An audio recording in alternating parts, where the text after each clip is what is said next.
Folks, welcome back. This is Chris in England. The African National Congress's support at the national level apparently has fallen below 30%, while Ramaphosa's party has also been overtaken by the Democratic Alliance in several metros ahead of next year's elections.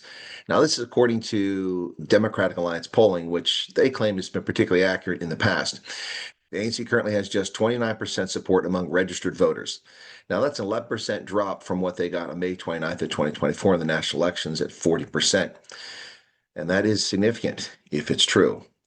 According to News 24, the DA's internal polling is particularly accurate and polled last year's support within the margin of error just before the polls. For example, its first prediction in November 2023, 6 months before the elections, was that the ANC would nationally get only 40% of the support.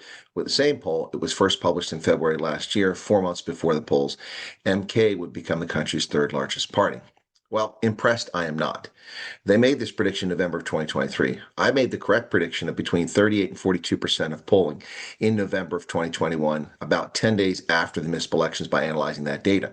And I held to that prediction, even though the facts changed back and forth.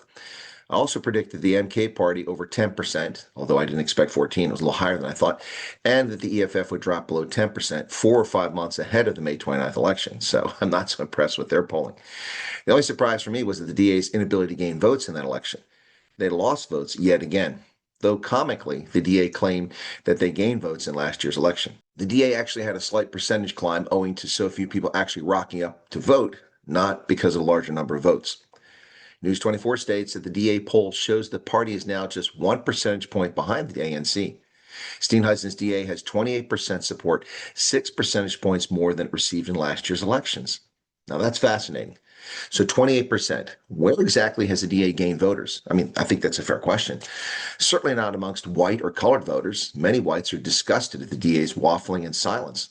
They have zero influence with their coalition partner, ANC, which has rammed through several laws intended to racially discriminate against the white minority, specifically the Basic Education Laws Amendment Act, expropriation without compensation, national health insurance, and now the black tax, taking 3% of corporate profits to give to people who only happen to have black skin. Additionally, based on several by-elections, Gate and McKenzie's Patriotic Alliance would appear to be poaching colored voters away from the Democratic Alliance as well, its traditional base of support. Not white voters, according to the media. It's actually coloreds who are the largest voting bloc for the DA. So is the Democratic Alliance gaining among the country's majority black population? Perhaps. But if it is, that support most likely comes from urban and peri-urban dwellers, not the rural ANC strongholds that seem to be the firewalls in places it is very unlikely the DA poll actually reaches. KFC three-piece streetwise meals, T-shirts, free bus rides to the polling station, and empty promises still go a long way to securing hundreds of thousands of votes for the collapsing African National Congress. How has the ineffective ANC coalition partner Democratic Alliance, which carries the stench of destroyed diplomatic ties with the U.S., managed to find 25% more voters in the past year? Folks, that beggars the imagination. How in the world have people suddenly, in the past year, with the DA part of a national coalition, migrated to the DA? They've offered nothing to their voters. They've offered no alternative, nothing at all. This DA poll places support for Jacob Zuma's Mkhonto we Sizwe party at 11%, the EFF at 8%, and the Inkatha Freedom Party at 3%. Now, those figures appear to be much more realistic than the numbers for the DA. The DA poll was conducted daily by telephone among 1,820 demographically representative respondents who are all registered voters. Now, the poll has a 4% margin of error and is modeled on a voter turnout of 100% and a 14-day moving average. Results from 14 August were shared with City Press sister publication Rapport, the Afrikaans publication. 100% turnout. Folks may take issue with that, but the reality is that at least the DA is being honest about the polling. If they ask 1,800 people whether they will vote and who they will vote for, even if all claim they intend to vote, many will not. So I cannot fault the Democratic Alliance for their honesty with the poll. New DA polling conducted at the metro level shows the ANC support in the 5 major metropolitan areas is now less than that of the Democratic Alliance. Now that, if true, is a shocking development for the ANC, not for the rest of us. In Johannesburg, the ANC polls at a dismal 23%. That's 10 percentage points lower than what the party received in 2021 municipal elections. In contrast, the DA apparently now stands at 40%. That's a 14% gain since 2021. Action SA is at 12%. They say it's a 6% loss, and MK at 7%. It's perhaps the most important part of the poll. Joburg is very interesting, as the ANC is indeed in free fall in the city. Given urban anger at the ineptitude in the metro, it seems plausible the DA is in fact in front, as well as Herman Mashaba's Action SA scoring over 10%, in spite of Herman's bizarre race hustling on Twitter. Now, the publication of the poll also revealed in June that Helen Zille, chairperson of the DA's federal council, could throw her hat into the ring as its mayoral candidate in Johannesburg. Zille is expected to be officially announced as the DA's preferred candidate very soon. Now, that's been rumored for weeks, but the DA is about to make it public is in fact interesting. It would seem the left of center DA is finally making a rational move, bringing out its most powerful politician to go for the big booby prize in the heart of the country. But let's not get too excited. Unless the Democratic Alliance can secure 50% plus one vote in this council, the city remains doomed to decline. Also, much like Peter Groenewald's poison chalice in the Department of Corrections at the national level, Helen's decision to enter the ring may prove personally painful. The septuagenarian has long served South Africa well as an investigative journalist who uncovered what happened to Steve Biko as mayor of Cape Town and later premier of the Western Cape. It would be a shame if her swan songs were overseeing Steenhuisen's inept party leadership and then leading a failed metro. The current ANC mayor, Dado Marrero, is an embarrassment even to the African National Congress over poor service delivery. Cyril Ramaphosa even called out the sad state of the city when he visited in March of 2025, publicly expressing his shock in March at the inner city's deterioration when the G20 foreign ministers held their meeting there.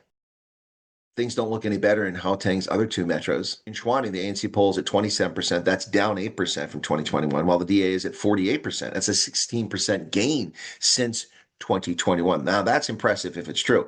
The Freedom Front Plus at 9%, a slight gain, and EFF at 7%, having lost 3%.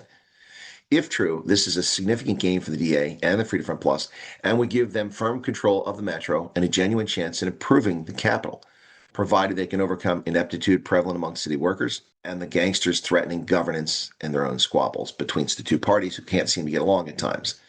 Now, the Democratic Alliance has announced that Celius Brink, the former mayor of Tshwane, will be their candidate. In Ekurhuleni, which the ANC has described as its flagship municipality, they stand at just 19% of the vote in this poll.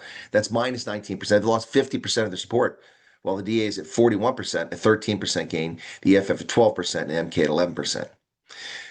Perhaps the most shocking, though far from surprising result is in Durban, or eThekwini. There, the ANC stands at just 14%. That's minus 28% from the 2021 poll. The DA is at 44%. That's an 18% gain. And the MK party is at 31%, now making them the second largest party in the metro. The Inkatha Freedom Party, surprisingly, is at just 8% in Durban, which long was a stronghold of the ANC. This ANC implosion comes after the party managed only the third best support in last year's poll from the city at just 15%. Now, on the other side of the country, in Cape Town, the Western Cape, the DA has gained strength. They're now at 61%, according to this poll. That's an 8% gain. The ANC has lost another 3%, down to 19%, with Gate McKenzie's Patriotic Alliance having the third most support in the mother city at 9%. Jordan Hill Lewis, the current mayor, will most likely be the Democratic Alliance's candidate for the city's mayoral post.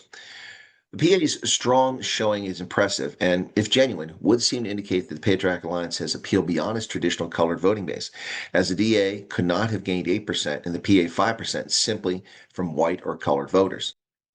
Now, I find the poll interesting, but far from something to get too excited about. The DA continues to hitch its wagon to the ANC mule that is not moving forward with a useless coalition that is leading the country to ruin. But we're talking about municipal elections, and those issues can be papered over with posters. The focus on municipal elections tends to be on service delivery, and this is where the corrupt, inept ANC has failed most spectacularly. If angry voters turn out, this will spell doom for the ANC and likely be an accurate predictor for 2029 and the demise of the once illustrious African National Congress. So to me, the situation is far from clear. It looks murky at best, but it is pretty obvious that the African National Congress has lost a lot of support across the country. And this will prove if voters do what I suggested in 2021, actually rock up at the polls and go vote and vote for service delivery by voting for any party that's not the ANC, MK, or EFF, then you could very well find your cities improving. But then the question remains, after the elections, next year's elections, what happens? What do I mean? Well, we find taxi gangsters, construction mafia, and a host of other criminal syndicates are ruling the roost across the country and affecting governance and service delivery at the local level. We see taxis stopping private citizens and beating them in the streets. because they're not using taxis to transport their kids to school. This is something that the police need to get under control. This is something the society needs to solve.